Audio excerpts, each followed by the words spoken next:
Welcome to Pucked Up Hockey Moms, where the arenas are freezing, the group chats are unhinged, and the parenting, well, let's just say we're doing our best.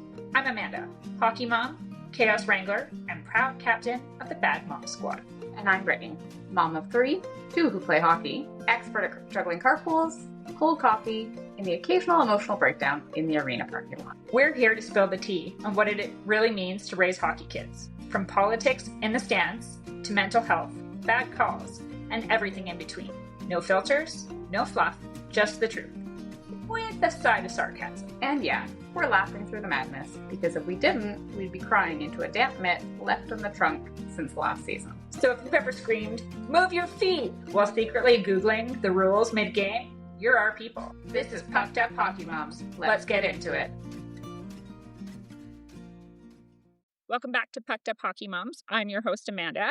And this week we have with us Melissa Boufounos, a certified holistic nutritionist who specializes in hockey families. I totally butchered that a little bit, but anyway, welcome, Melissa. Thank you so much for joining us. Thank you for having me. Hockey isn't just played on the ice, it starts in the kitchen. So we wanted to have you on to talk a bit about meal prep and all the different things. But let's start a little bit about your background, how you got into it, and why you specialized in hockey. Yeah, for sure. Yeah, I mean, I grew up at the hockey arena. Mhm. My parents volunteered at a skating club when I was a kid, my whole family did. So basically, as soon as I could walk, I had figure skates on, eventually moved over to ringette and then ice hockey. So it was just kind of a natural progression for me. I was always interested in health, nutrition, working out. I was one of the first girls I knew in my school who was in the weight room. And Yeah. so, yeah, I was just super interested in that. After school, I went and studied broadcast journalism and then sports journalism, but Cool. didn't really want to do that. So I went back to my original pursuit of the nutrition side of things. And then for how I started working with hockey players, it just made it made the most sense. That's my background. I love sports nutrition. I've worked with tons of other athletes. Hockey's my bread and butter. It's the sport I understand the most. So it makes, it's the easiest thing to talk about and know what I'm talking about when I'm talking about fueling for sport. Yeah, I mean, that makes sense, right? If you grew Yeah. up playing it, then who better to talk about it than a hockey player? Yeah, exactly. That's so great. Let's start simple then. What should kids eat before a game? Yeah, great question. So, before a game is going to be a lot of carbohydrates. Carbohydrates are king for all athletes, but especially for hockey players in a stop and go sport. It's high intensity. So, most of the activity levels for hockey, it's fueled by carbohydrates. So, you need to go in with lots of carbs stored in your body. So, the glycogen that we have in our muscles, but then we also want to be putting in more carbs as we get closer and closer to game time. So, if you're thinking about your game day plate, about 3-4 hours beforehand, you would take your plate, divide it in half, and the top half would be carbohydrates. So your pastas, your rice, breads, potatoes, things like that. And then a quarter of the plate would be some protein, chicken, some beef, some salmon. And then a quarter of the plate would be some color. So some, an easy to digest vegetable. We don't want to go too heavy on the fiber and have kind of dinner sitting too heavy in our stomach. But anything that they like that's easily digestible, or some fruit just to get some color into that plate. And then about an hour or so before they hit the ice, we need to again top up that fuel tank with a little bit more carbs. And so this is where a really fast digesting snack would come into play. For this snack, we do not want protein, we don't want fiber, we don't want fat. So it typically does look like a processed, packaged, quote unquote junk food snack that's going to be like a Rice Krispie square, a Pop Tart, Welch's fruit snacks, something like that that is pure sugar and is easy on the stomach and easy to digest. How are you with those marathon run chews and stuff, like those energy ones? Yeah. Yeah. Honestly, same thing. Funny enough, I just did a post the other day on social media comparing the two. And the reality is most of that stuff, people think they're better for you because they're marketed as that.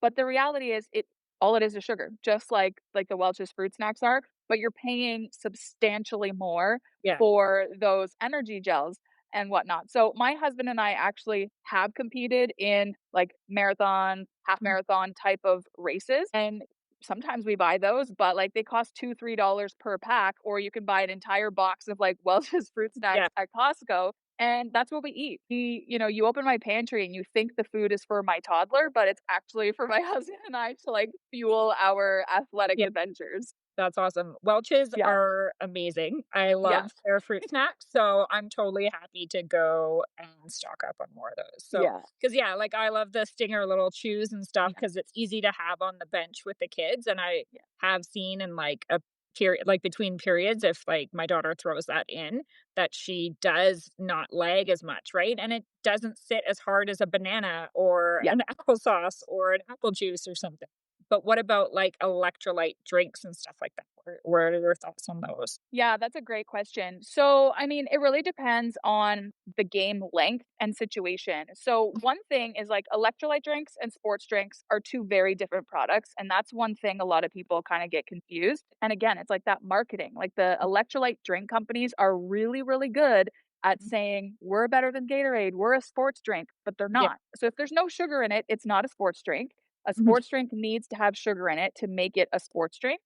That's not to say there's anything wrong with, like, the BioSteels, the Quench, and anything that Yeah. has no sugar, but then you have to understand that that is a hydration product, and you need to pair it with a carbohydrate Okay. in order for it to do what you want it to do. But, yeah, I mean, if you're drinking Gatorade on the bench and you're getting in those 30 grams of carbs from the Gatorade, you don't need to pair it with a snack as well because the Mhm. Gatorade acts as the hydration plus the snack. But if you wanna drink something like BioSteel Quench because you like the fact that there's no artificial colors and flavors, then yeah, you need to pair it with like fruit snacks or something like Yeah. that. But it's also like game dependent and the length. So I think a lot of people tend to overuse these products. Now, at certain levels, like if you realistically take how long your kid is on the ice, most of them are seeing 10, 12, 15 minutes of ice time across a game. Mhm. And realistically, that's not really enough time to sweat out as much as you think you're sweating out of salt or Yeah. burning off enough carbs that you need to replenish carbohydrates either. So we're getting in like excess calories that we don't necessarily need. So in those situations where we don't need the calories and we don't need the sugar, the electrolyte drink can be handy if they're a very, very what I call salty sweater. Mhm. So, you take your helmet off, you take any equipment that's like touching your bare body. If it has that like white strip of Yeah. salt, like that salt buildup in it, that tells me that they sweat out a lot of salt. And Okay. so for those players, electrolytes might be beneficial. But I don't think every single player on every single team should be just sipping on electrolytes for every Yeah. game, every practice, every training session. I see a lot of kids also packing this stuff with them for school lunches. And like there's just no reason for them to be drinking electrolytes No. or Gatorade products throughout the day at school when they're not actually actively moving or sweating. Yeah. No, that makes a ton of sense. So other than too much electrolytes when they're not needing, what is a biggest mistake you see parents making with game day food then? Yeah, I think the timing one is probably the biggest one, Mhm. is either not leaving enough time between like, they'll try to serve a big meal and not leave enough time to digest, and then they're like, "My kid has a stomach ache," or they have Yeah. cramps, or then the kid becomes terrified to eat Mhm. because they've experienced that. So then, yeah, then they don't wanna fuel at all, which is a big issue I do see, Yeah. or they're fueling, again, too far away where they're like, "Okay, well, they had lunch at school, like, it's 4 o'clock, like, it's not dinner time, so I'm not feeding them another meal." Like, that seems weird to people to eat dinner at 4. They're like, "We have dinner ready for after the game, I'll just give them a snack," but they've gone too long Yeah. without a meal. And then also like, what food choices they're putting. So, there's a lot of, like, healthifying of, the diet culture kind of comes through from parents a lot of times, I find. And, it's amazing when you're like, "Yeah, I want my kid to eat celery and carrots and, like, healthy snacks," but an hour before game time, carrots are not, the best option, or, like, a salad with chicken on it is not a pregame dinner, but Yeah. a lot of people will feed that to their family thinking they're doing something good because those are health foods, but they're Yeah. not performance food. Yeah. No, that makes a lot of sense. When they have like early morning practices and stuff, what do you suggest for getting in kids' bodies? Because I know, like, even this morning, my daughter had a practice and I'm like, "Did you eat breakfast?" She's like, "Yeah." I'm like, "What did you eat?" "Toast." And I'm like, Yeah. "Okay, well, at least it was toast." But Something. Yeah. Yeah. Yeah, again, tough, right? Like, the yeah. schedules The Mhm. schedules do not make life easy when No. you have the hockey schedules that are already weird, but then you throw in their school schedules and parents working and whatnot. Mhm. So scheduling, honestly, when I work with athletes one on one, I think 90% of the work I do is like, give me your schedule. Here's me telling you when you need to eat all Yeah, day, every yeah, day.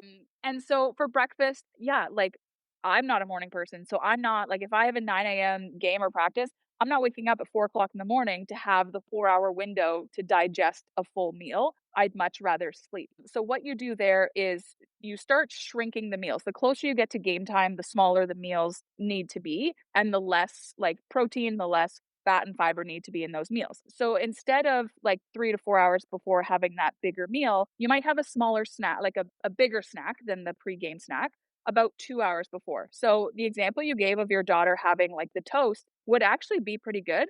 I would say like two pieces of toast with like a very thin amount of peanut butter. Like we're not putting 2, 3 tablespoons, but just enough to give a few more calories yeah. and give her a bit of, get her stomach feeling good before the game. I would say, yeah, about a tablespoon of peanut butter across two pieces of toast, and that's going to help. And then you're still topping off with that snack 30 to 60 minutes beforehand. So there's two little hits of nutrition instead of that big breakfast. Her biggest takeaway from this is gonna be, "I get Welch's fruit snacks." Like, Yeah. literally, that's all she's gonna hear from this.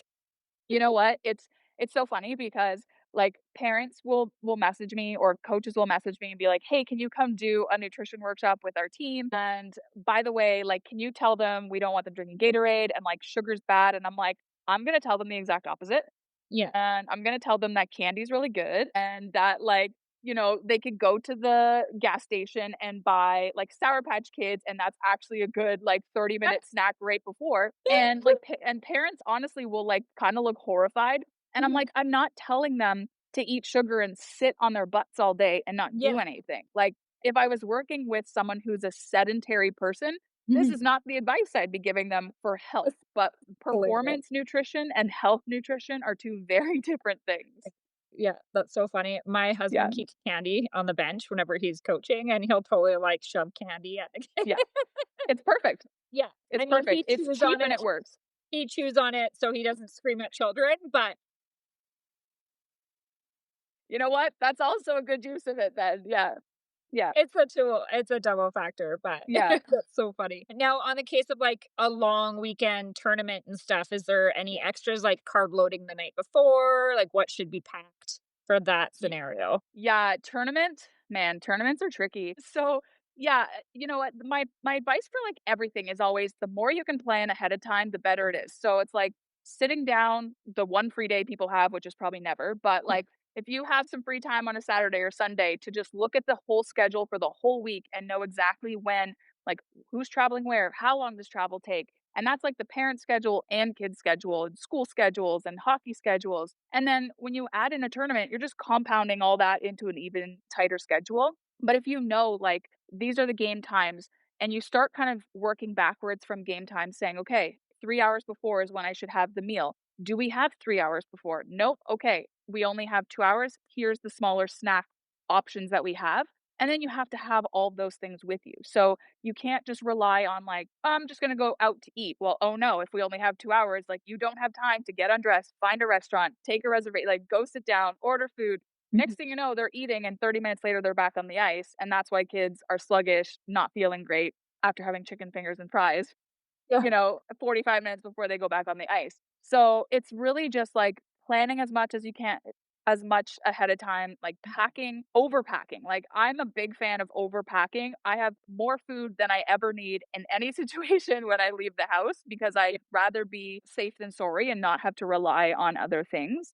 yeah, But yeah, I mean, going into the weekend, especially like again, timing wise, like if you know your first game or practice is earlier in the morning and you're not going to be able to get a good breakfast in, then yeah, you absolutely need to make sure the dinner the night beforehand has a lot of carbs, is going to be good nutrition. And then same thing like if they have two games on the Friday and now they're going to play again Saturday morning, like that last meal of the day at the end of all that on Friday needs to be amazing. Like that needs to give all the calories back that they burned, all the nutrition back that they burned, while also getting ready for the next day. So again, like the end of the day is not a good time for chicken fingers and fries or a slice of pizza just because the games are done for the day, we still want to make sure they're getting high quality protein and high quality carbs and some fruits and vegetables in there to give their body a chance to recover for the next games. Yeah. That's super important too, because I know sometimes you're, like, getting back to the hotel at, like, 10 o'clock, and you're like, "What Yeah. can you feed them?" Yeah. And it is really hard. Do you have any tips for, like, on-the-go snacks that are, like, a smaller meal that you can just kinda pack with you all the time? Yeah. So for me, like I always try to book a hotel that has a fridge and a microwave. Like Mhm. first and foremost, I'm calling that hotel, like put a Yeah, fridge in there, put a microwave in there. If they don't have that, like we always travel with a plug-in cooler that acts like a fridge as well. And then it's like taking inventory of what's in the area. So if you have at the very least, if you have the cooler, then you can go to a grocery store nearby or pick stuff up at your house before you travel, depending on how long the travel is. Like if you have to cross a border, you're not buying stuff ahead of time because it's going to get confiscated at the border. But, even like a whole cooked chicken from the grocery store is my favorite thing to bring places because you just start ripping pieces of chicken off of that, bring some pita bread or some wraps or some like sandwich bread, and you can make sandwiches in your hotel room at 10 o'clock at night and yeah, it's cheaper than anything you're gonna find if you go out anyway. But I also always like to say, like, bring a loaf of bread and a jar of peanut butter. Like, super easy. Again, make a peanut butter and jelly sandwich. That works as a breakfast early in the morning. It works as a pregame meal. It works as a postgame meal. Like that's one of my favorite things to eat about 2 hours before games and stuff. And then just thinking about things that are non-perishable or like microwavable, like again, maybe it's not health food, but like those little microwavable craft dinner cups, like it's at least it's a carbohydrate, right? yeah. Like those Chef Boyardee or whatever. Like, and again, if you have the budget, if you can afford the more organic or better quality ones, you can absolutely do that as well. Yeah.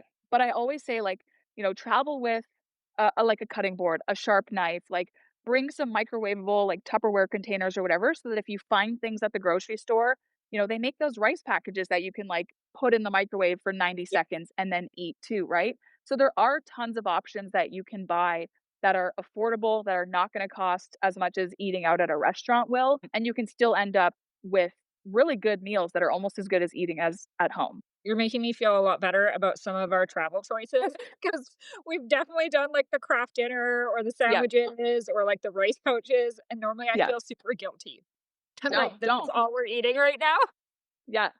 It's Or, like, perfect because like pepperoni and cheese cups, yeah. like Exactly. Because yeah, what's your other option? Your other option is to go to a restaurant and the stuff there is gonna be just as full of, like, the sodium and the stuff that, like, you're feeling guilty about in the processed stuff off the shelf, because that's why restaurant food tastes so good. It's high in yeah, fat, high in sodium, and you're gonna pay, like, 100 times more for a restaurant meal for totally. rice and chicken than Yeah, just buying a whole chicken and a pack of rice at the grocery store.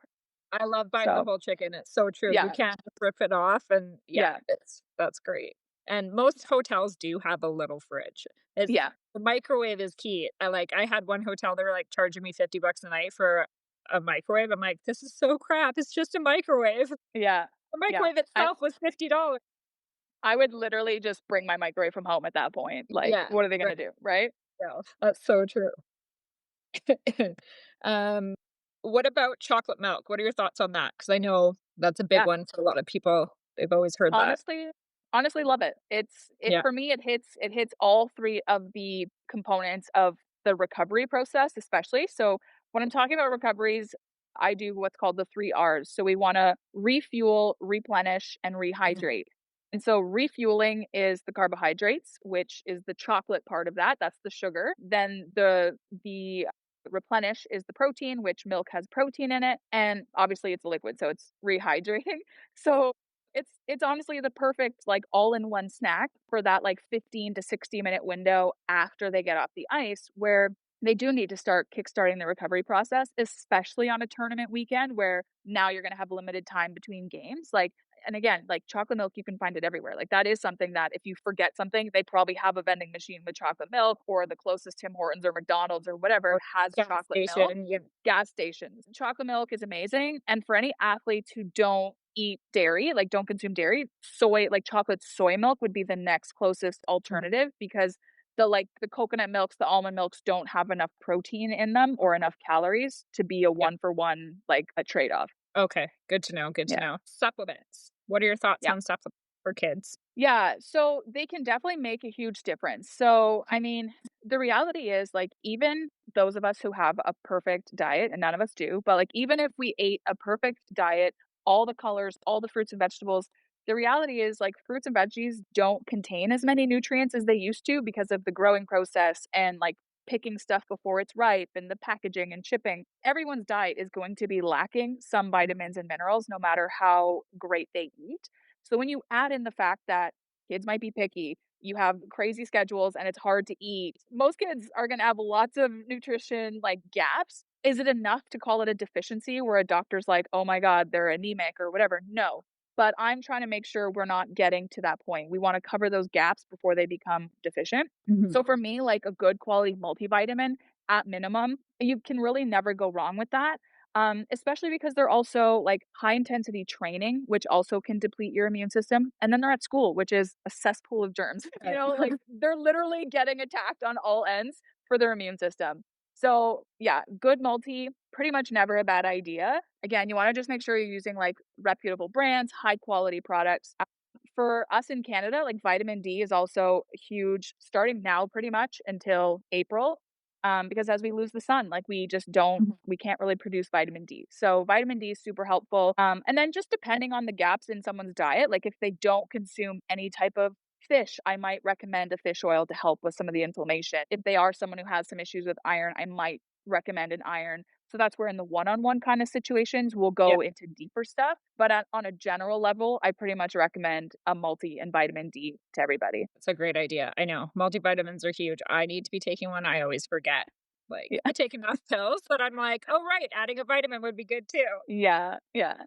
And I was reading somewhere that, like, we used to have B2 and riboflavin, like, or whatever in all of our like, as a preservative in all of Yeah. our foods, but then they found cheaper ways to do that with other preservatives, so that's been taken out, and our diets lack a lot of the basic nutrition we were getting without knowing it before, right? Yeah. Yeah. What about things like creatine? And Yeah. because I know a lot of people, it's kind of controversial, but at the same time, I've also read how great it is for women in their 40s to take creatine. So I'm like, well, it Yeah. can't be that bad. Well, you're talking to someone who loves creatine and Okay. knows that it's controversial, but I'm the person being more controversial about it. So I Okay. love it for teen athletes. Yeah. And I have definitely, like, during nutrition presentations with teams, have brought it up. And then parents have messaged, like, the coaches after being like, what? Like, what is she talking about? This is so bad. And the coaches are like, wait, what did you say? And I'm like, I don't know, but like, here's the research that backs it up. Like, I'm not making their kids go on steroids. There's nothing Cool. dangerous about creatine. And so there, yeah, creatine is like the most misunderstood supplement out there while Mhm. literally being the safest and most studied supplement Yeah. on the market. Yeah. And so, yeah, for me, creatine is right now it is like very popular in the media. And I've actually been writing a ton of articles for media outlets about creatine for women. So it's funny that you mentioned that. Good. And so, yeah, for me, like, honestly, creatine is another one that, like, most people of all ages should be taking Yeah. creatine because every different age population can benefit from it for a different reason. And so where like the younger population comes in, I would say like for me, I'm comfortable starting to recommend it around 13, 14 with my one-on-one clients. I won't necessarily mention that at that age when I'm doing a team workshop, but once we start getting into 15 and up, Yeah. especially when contact comes in. So, I don't know the leagues here, I think it starts at a certain age, some leagues might be different ages, but when contact comes into play, and I mean, realistically, hockey is a contact sport whether Yeah. there's hitting or not, Yeah. but when actual contact comes into play, creatine can actually play a role in preventing and healing from concussions. So Great. that's some really cool research that's been coming out. And for me, like my background, I quit hockey because of post concussion syndrome. Oh, okay. So that research for me is super cool. And like, I wish I knew this stuff back, 10 to 15 Yeah. years ago when that was happening. And so, yeah, creatine plays a huge role in that. So for me, like, as soon as contact comes into play, it's like, why not? There's Mhm. no danger in supplementing with creatine other than the false information people think they know about creatine. That's true. So yeah, 3 to 5 grams per day taken every day. It's not one of those supplements. It's not like protein where you take it for the need that you right in that immediate need. Like you need to be taking creatine on a daily and regular basis for it to actually like build up in your body. You don't have to do like the massive dosing either. Like you might hear people talking about that, but 3 to 5 grams per day at that age is perfect. Yeah. Yeah, I had read or heard a lot about, like, helping brains for women, Yeah. like, it's for brain function and stuff, and Yeah. I feel like as soon as you get pregnant, you get stupid, so in the most general of terms, Yeah. Yeah. and it just gets worse as you get older, so it's kind of multi-beneficial, and yeah, everybody is always kinda like, "Oh, creatine's bad because they think it's like a steroid, but it's not, like, Yeah. it helps with repair, right? Like Yeah. Yeah, it helps with repair. The other thing why people get nervous about creatine is because they're like, "Oh, I took creatine and I got so bloated and I got fat." And it's like, "No." So creatine pulls water into your muscles, yeah, but all it's like it's hydrating your muscles. So you might look a little puffy in the initial stages of using yeah, it if you're doing the 10, 15, 20 grams a day of creatine. But if you're yeah, taking the 3 to 5 grams a day, like you really shouldn't have any stomach issues, you shouldn't see any bloating. There yeah. shouldn't be any of those side effects. And it's important to drink water with it, right? Yes. Because Yeah. it's sucking more moisture Yeah. or more water into your muscles, you have to drink Yeah. water with it so that you're replenishing that always or Yeah. something too? Yeah. Cool.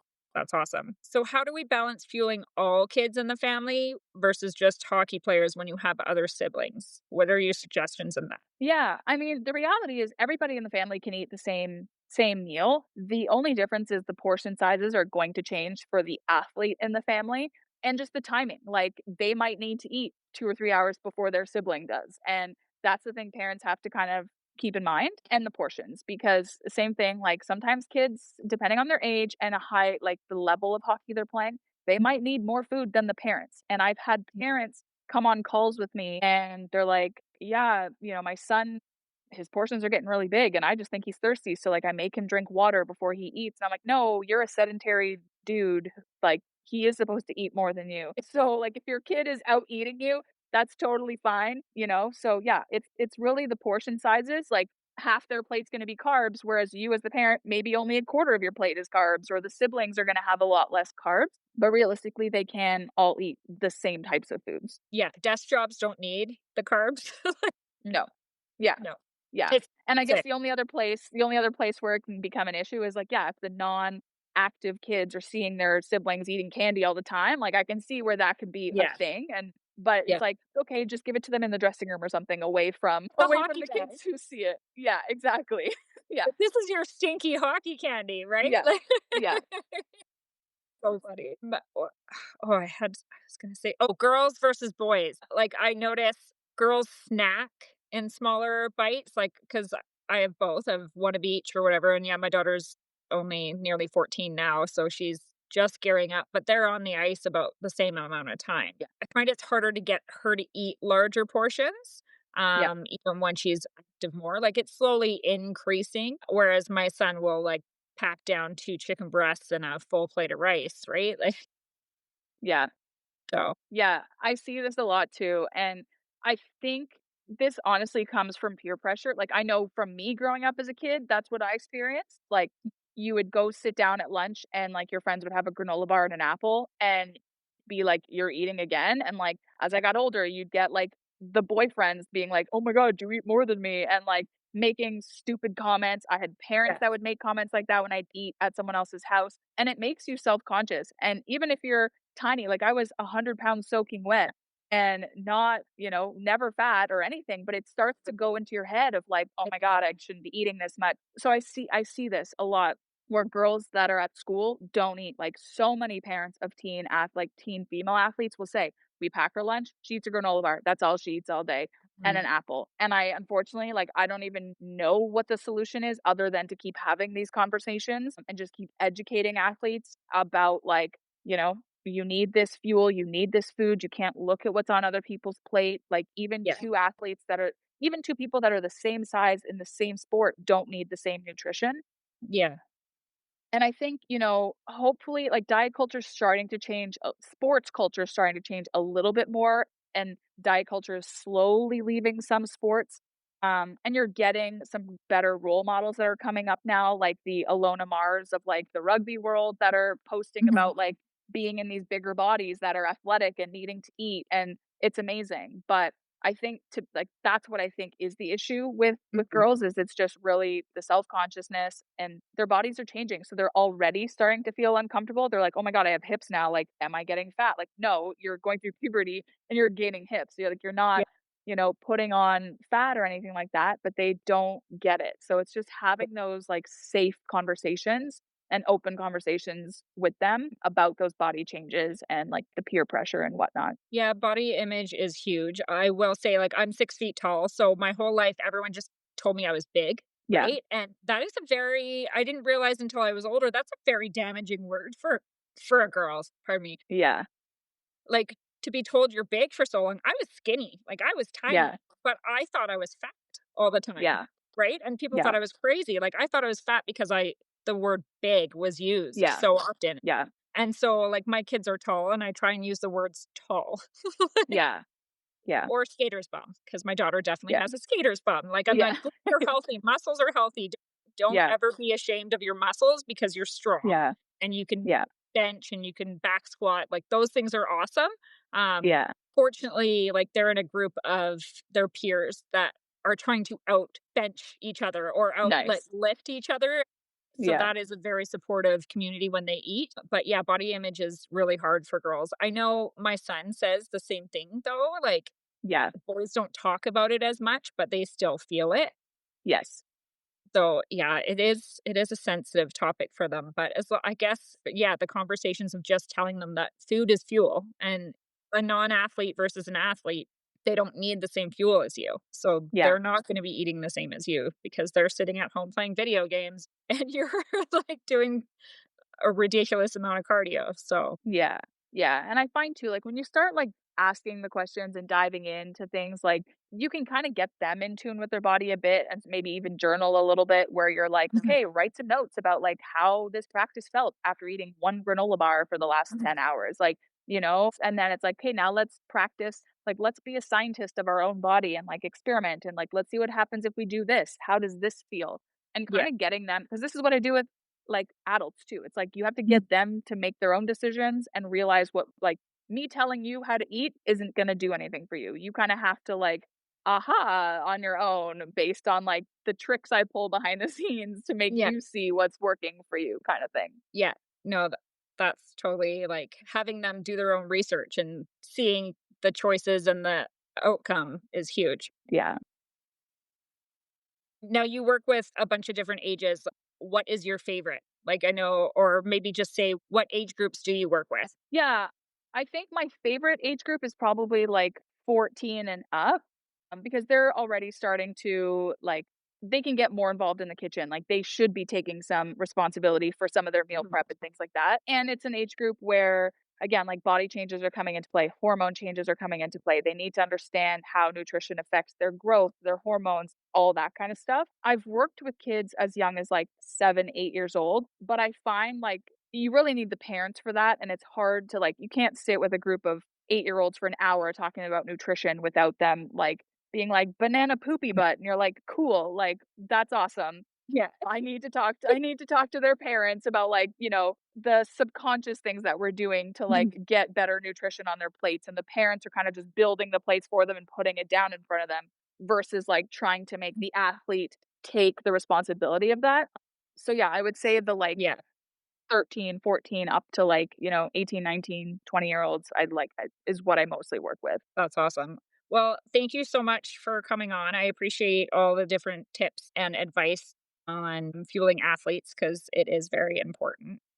Yeah. Do you have like a key takeaway for parents that you could give? Yeah, I think my key takeaway for most parents is just like kind of get out of your own way. As Yeah. parents, like we were just talking about, we all have our own baggage from our own how we grew up, how we might have been raised. We all come with some kind of food baggage, even if we don't think we do. And so I think for a lot of Yeah. parents, it's just like really like getting the outside help is very helpful and like not thinking you know everything. Even if you played a competitive sport growing up, like the nutrition has changed a lot too. Or if you have a brother who played, Mhm. a sport at one time, it doesn't mean you know everything about nutrition. And it's like just getting out of your Yeah. own way and like the things you think you know about nutrition and getting that outside help, especially if your kids are playing like elite sports. Like the more elite they are, the more money you're putting into the hockey, the more you should be paying attention to the nutrition because it's protecting that investment that you're making to keep them healthy in the long Yeah, run. that's great. I love it. Thank you so much. And thanks again for joining us.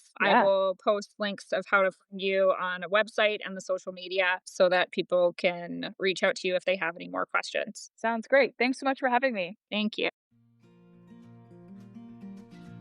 Thanks for joining us this week on Pucked Up Hockey Moms. We seriously appreciate you listening, laughing, and surviving the hockey mom life right alongside us. Whether you're in the stands, stuck in carpool, or hiding in the rink bathroom for 5 minutes apiece, we see you and we're right there with you. This episode was proudly brought to you by AAA Hockey Recruiting, your go-to for player development, showcases, and getting noticed at the next level.